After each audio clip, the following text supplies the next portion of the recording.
teacher asked me a question. Akong magtutudlo ng utana kanako. He said to me, son, if an angel appeared to you now, and then the angel tell you, you have 1 week to die and leave this earth, what will you do? Ang pangutana sa kung magtutudlo yun siya, anak, kung tibali tagaan na lang kag usa ka simana na lang nga mabuhi, usa kay imuhang buhaton, usa ka mamatay.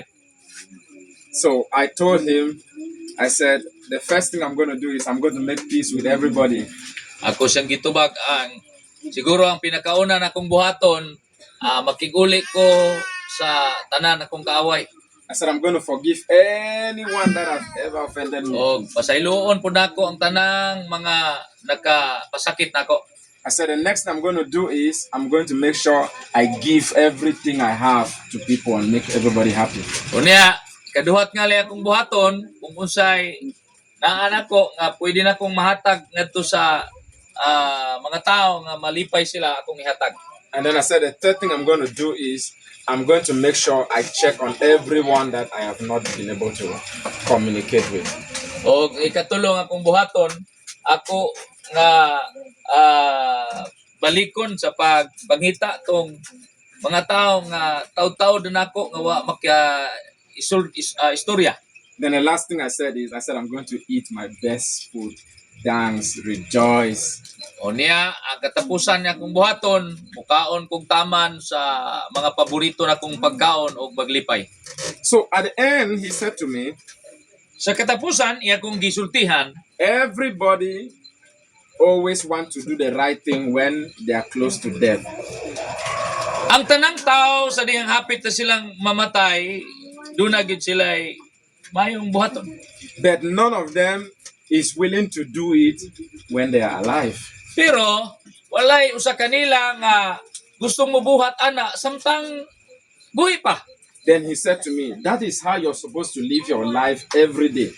Yaya kong gingnan, dapat ang imuhang pagkinabuhi matag adlaw dapat susama anang apit ka na unta mamatay. Live it as if today is just the last day. Pag kinabuhi nga murag karon mo nay katapusan nimong adlaw mabuhi. So you be kind, you be generous, you forgive every day so that anytime the Lord calls you home, you are ready to. Aron nga ikaw mahimong manggihatagon, buutan og ang tanan maayo imong buhaton aron kung mamatay ka na andam ka. Then, the next time he taught me another very important thing. Ikaduha, iya na sad kong gitudloan og importante kayong butang. I lost my mom that grew me up. Ang akong inahan nga nagpadako nako namatay. So during the service like this, Samtang dunay serbisyo sama everywhere was niini, very busy. ang tanan perting bisiha. So he asked me a question. Og pangutana ko niya, He said, why is mom not talking? nganong ang imong inahan wa naman may sulti? I said, because she's no more with us. Tungod ka kung tubag siya nga tungod wala naman siya na He uman asked to. me, who is more worried? Is it me? Is it you, Clovis, or is mama? I said, it's me. Gipangutana ko niya kinsa man karon ang kanang nabalaka og nagsagubang imong mama o ikaw? Then he Kinsa nga asked, ako? was mom owing anybody? Like, did mom have debts that she was keeping? Nangutana pud siya, imo bang mama daghan bag utang?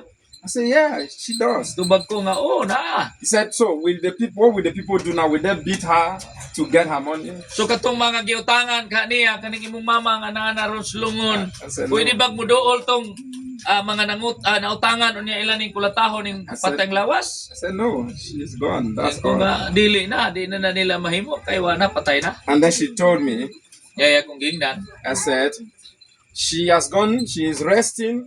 We are busy thinking of how to make everything work. Namatay na siya. Nagpahulay na, pero kitang nabilin maoy perting kabalaka sa unsa pay buluhaton aron maplastar ang tanan. We are thinking, what are the guests going to eat? How are we going to do this? We are the ones busy running around while Kitang she's at peace. nabalaka unsay ipakaon sa mga bisita, tanang mga nagbilar, tanang mga ning anhi, unsay atong buhaton para maplastar. And then my teacher said to me, Gingnan ko kung magsutudlo. make peace with everybody so that you always stay at peace. Ingnan ko niya nga kinahanglan nga magkuhang gyud ka. Maghatag kag kalinaw sa tanan aron nga perminti pug kang malinaw. So I came to teach you this from that lessons. So gikan niya nang maong mga mensahe ako mong sultihan ani. Life is too short. Ang kinabuhi mubo ra kayo. Life is a mystery. Ang kinabuhi misteryo. Life is complicated. Ang kinabuhi komplikado. Life is for you to live one day at a time. Ang kinabuhi dapat kana bang kinabuhi nato matag adlaw. If the Lord Panahon. gives you more years, Kung tagaan kas Ginoo og daghang katuigan, live right with everybody. nahanglan nga mabuhi kang matarong sa tanan. Make your ways right with everybody. Nahanglan nga wa kay kaaway.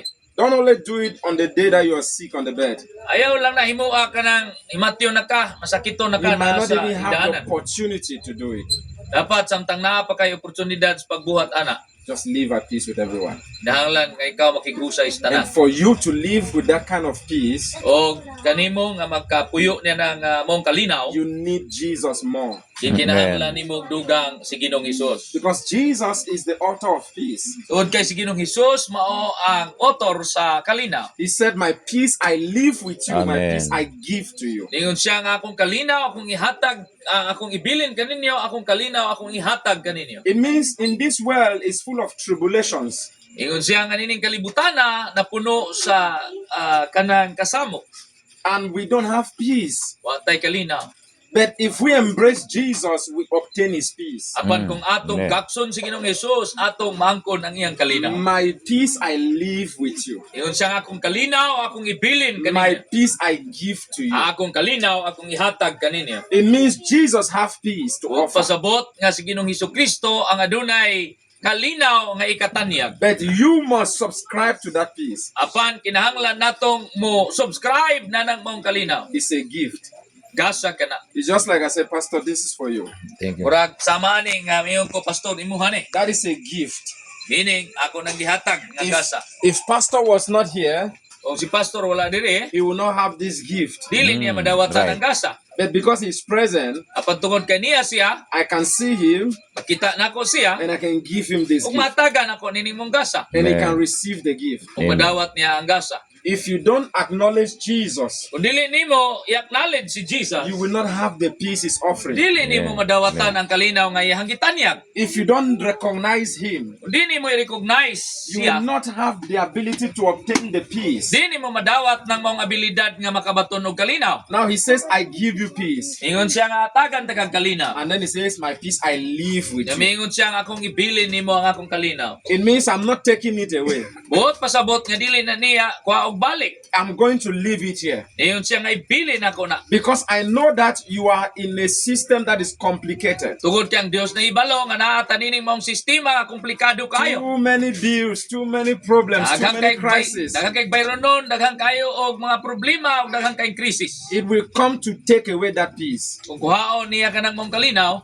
But I'm here to leave it to you. apan miari siya aron ibilin kana. So I'm here to tell you, family, Miari ko aron sultihan mo pamilya. every time we come to mourn with people, Sa matag panahon nga makigbalata ta kauban sa namatyan, there is just 3 lessons you must learn. dunay tulo ka pagtulunan nga ato ang dapat makatunan. Number 1, Una, one day people will also gather like this for me. One day, usa ka adlaw na people will gather also like this. ilasad kong lamayan sa maani. I might be the person there. Tingali sa ka panahon ana nga ako na pod na diha. You can't run away from there. Dili magunta makaikyas kamatayon. You just have your own time. Naatay atong kaugalingong This panahon. is not your time yet. Siguro dili pa nimong But panahon that karon. doesn't mean that one day you will not go to be Pero with dili bot pasabot nga dili ka moabot susama niya na. Every time we gather like this to mourn with the family, So samtang matag panahon na kita balata kauban sa pamilyang namatyan, we remind ourselves that one day people will gather like this to mourn for me. atong painumduman atong kaugalingon nga moabot ang panahon na kita na sa ilamayan. So if you're leaving this place and you're going back home, So samtang nakakaroon din hiyo niya muli ka niya si mong balay. while you are tapping their backs and say, oh, it's okay, and you're telling them sorry, you must also go back telling yourself, be ready, be ready, be ready. right. So samtang diya ka dinhi og nag-encourage ka sa mga pamilya, mayong ka nga sandurot ko ninyo, sa ko ninyo, simpatiya ko ninyo, di uli po nimo ina nimo imong kaugalingon nga kinahanglan andam puga. The second thing that you must take when you come to a place like this Ikaduha nga imuhang makatunan sa imong pag-ari is that there must be something you will leave that when you go are no more, people will remember you for it. nahanglan nga imuhang makatunan kini nga dapat paniguruhon nimo nga kung ikaw kuhaon na sa Ginoo na kay mahibilin sa mga nabilin aron di kanila makalimtan. And that thing is called your relationship with everyone. O gana gitawagan na siya nga ligasiya or kanang imuhang relasyon ngadto sa tanan. See, we could come here because we have a relationship with this family. Nganong naamo din hikaron tingali tungod kay duna moy relasyon ining mong pamilya. If you don't build up relationship and make peace with everyone, we don't know who will come for you. Kung di mo makig-relasyon ngadto sa uban o sa inyong mga silingan, na basig way mo lamay ninyo. So I call on us all. So ako kining hangyo kaninyo. Stop keeping the grudges against one another. Ayaw na pagtinir ni anang maong kaligut-gut ngadto sa uban. Stop fighting for things that we will not be able to carry it with us. Di na ta mag-away anang maong mga butang nga di nato madalas kamatayon. And open your heart to receive Jesus that gives Amen. peace. O gablihi ang imong kasing-kasing dawata si Jesus nga mo'y maghatag og You galingaw. must not just receive Jesus, you must make him your friend. Dili lang kay imong dawaton si Jesus apan dapat himuon nimo siyang imong higala. Most of us, we don't make Jesus our friend. Daghana nato wa magud nato giamigo si Jesus. We only know Jesus in the days of trouble. Murag ato lang tawgon si Jesus kung nagkalisod na ta. Jesus wants you to come closer. Ginoong Jesus gusto nga dapat kita makigsuod kaniya. Because, you know, when you leave this earth, there is another place for you.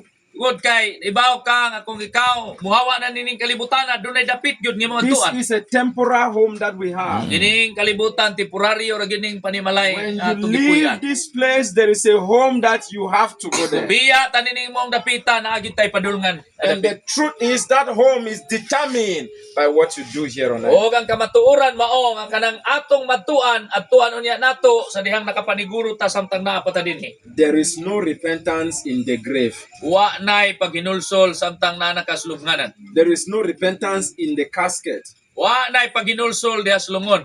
Repentance is with your mouth, you declare, Ang paghinulsol diha sa imong baba imong ideklarar you surrender. ug imong isurrender. You know, when I was pastoring in Dubai, Samtang ako nagpastor dito sa Dubai, I have beautiful Filipino families. daghan po kog mga maniyag nga mga Pilipinong pamilya dito. They will come to me for counseling. Sige sila duol nako kay mangutana sila ug I remember magpatabang one sila. of these beautiful ate, she came Ayo sa ka ambungang ate mi duol nako. and she was crying, "Oh, Pastor, Ihilak siya. pray for me. Mingon siya, Pastor, Ano, ampuy ko. pray for my mom. Ampuy akong mama. She died 5 years ago. Namatay siya 5 katuig nang nilabay. Pray to God that God will take her to heaven." Ampuy, Pastor, nga unta, akong mama nga namatay 5 years ago, maadto sa langit. I said, "Ate, I cannot." Ingnan ako Yeah. siya nga, ate, di na nako na mahimo. He said, "No, you know, you are a prophet. You can talk to God, and then God can, you know, forgive her and then change everything." You know, Ning-insistar siya, giingnan ko niya, dili, kumuto, ana, kay propita ka o kabalo ko nga maka-istorya ka sa Ginoo, ang iwa siya. and I said to her, "Sister, nobody has the power to tell God to forgive someone who did not make his way right when he was on earth." Ko siya giingnan nga, why, bisan kinsang tao nga dunay gahom, nga sultihan ng Dios nga tungod ani pasayloon tong iyahang The Ika, moment, wanan, pasakitan. the moment you close your eyes on earth, judgment begins. sa panahon nga mapiyong na nimo mapiyong na ang imong mata, mutiklop ang imong mata, diri sa kalibutan ang paghukom abot na dayon. So I said, "Ate, I'm really sorry. I have not, I can't do anything." So ako siyang giingnan, pasensya kayo ate, wa na jud koy mahimo ana. And then she said to me, "Okay, Prophet, I'm going to give an offering so that maybe you take the offering to God and then God will accept her soul." So iya kong giingnan, tingali propeta, musugot ka kung tagaan ta kag upiring nya atag nimo ngadto sa Ginoo aron nga dawaton niyang kalag sa kong mama. I said, "Ate, if you give an offering, I will eat the offering. and nothing will happen. Yeah. So ako sang gingnan, bisan pag muhatag ako piring ate, dawaton ako akong kaonon pero wa gyapon mahitabo. Because there is no repentance in the grave. Tungod kay wa namang goy paghinulsol diha sa lubnganan. Come, boy. Come to mama. Very strong man.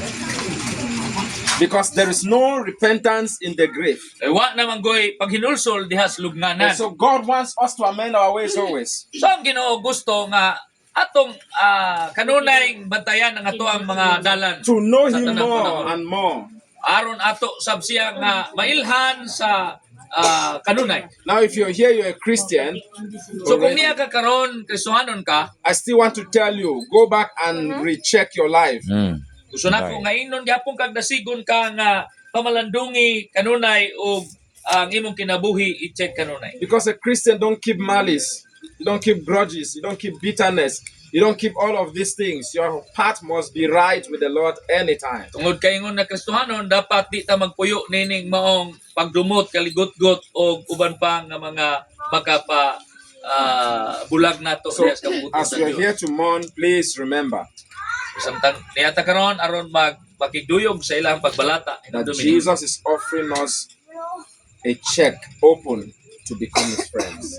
Nga ang Dios naghatag kanato ining maong kaygayunan na kita mahimong iyang higala. And this is to the family. O kini usab para sa pamilya. I want to encourage you that this time you need to be strong in your faith. Gusto na ko nga dasigon mo nga nining mong panahon dapat magmalig-on mo sa inyong pagtuo. No one can replace a mom. Wa na gyoy makahuli pa sa usa ka inahan. No one can replace the love of a mother. Wa na makahuli pa sa gugma sa usa ka inahan. She is special. Pinasahi She kayo na. is powerful. Gamhanan. She goes extra mile to make sure everyone is happy. Kaya niya nga mo buhat o sobra pa sa iyahang She kaya. fought with her entire life. Iyahang kinabuhi, iyahang yung pagkiglaban. But I need you to know Gusto na ko ng imuning may that balan. God is not wicked to call her home. Ang Dios dili dawtan nga tawgon siya padung pauli sa panimalay. God is instead telling you people, Gusto sa Ginoong sultihan ka, this is the time to depend on me more than ever. mas importante hinoon nga mas mo salig mo dipindi ka sa Ginoo karon labaw pa kay sa tanang This panahon. is the time to be closer to me more than ever. Kining mong panahon mas ato hinoon dapat nga tinud-on nga magpaduol sa iyaha. Because this is the reality about life. Tungod kay kini mao ang kamatuoran sa kinabuhi. So I need you to be strong and courageous. So pamilya, gusto nako nga maglig-on mo o magmadasigon mo. And I Yeah. need you to know that more responsibilities have been given to you as a family. Gusto nako pong painumduman mo nga karon wa na inyong inahan, mas naanay mga responsibilidad nga dapat inyong To salon. take care of one another and to pay attention to the things that you were neglecting.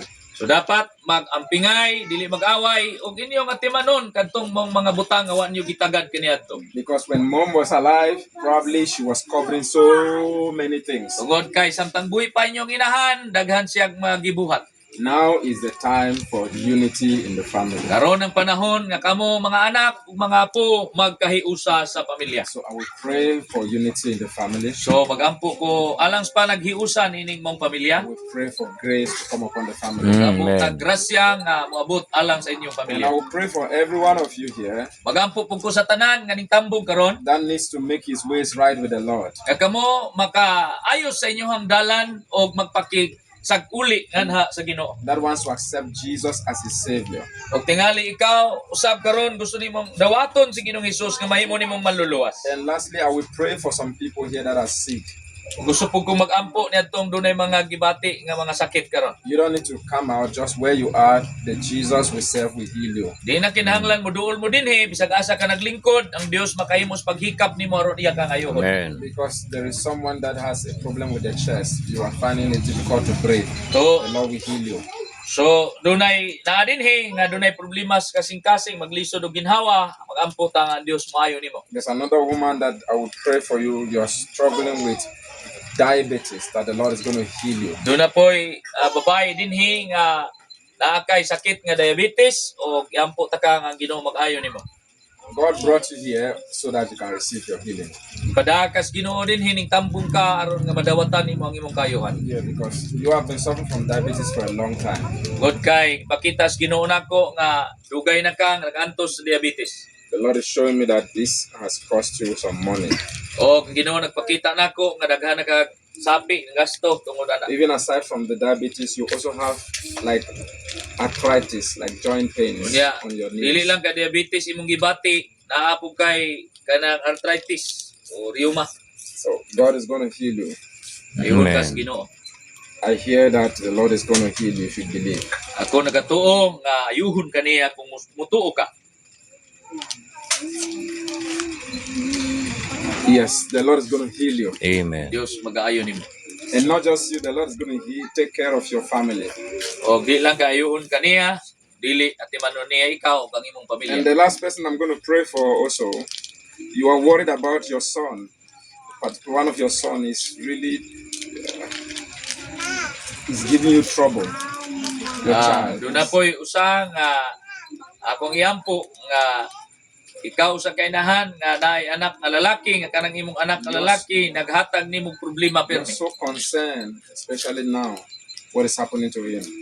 So ikaw na balaka pag-ayo labi na karon kung unsay mahitabo niya. I'm going to pray that God is going to arrest that child So magampo ko nga Ginoo magadakop niya ng maong bata. and that God is going to fix everything. Ang Dios magaayos sa tanan. So let's rise on our feet. Sige manindog ta sa atong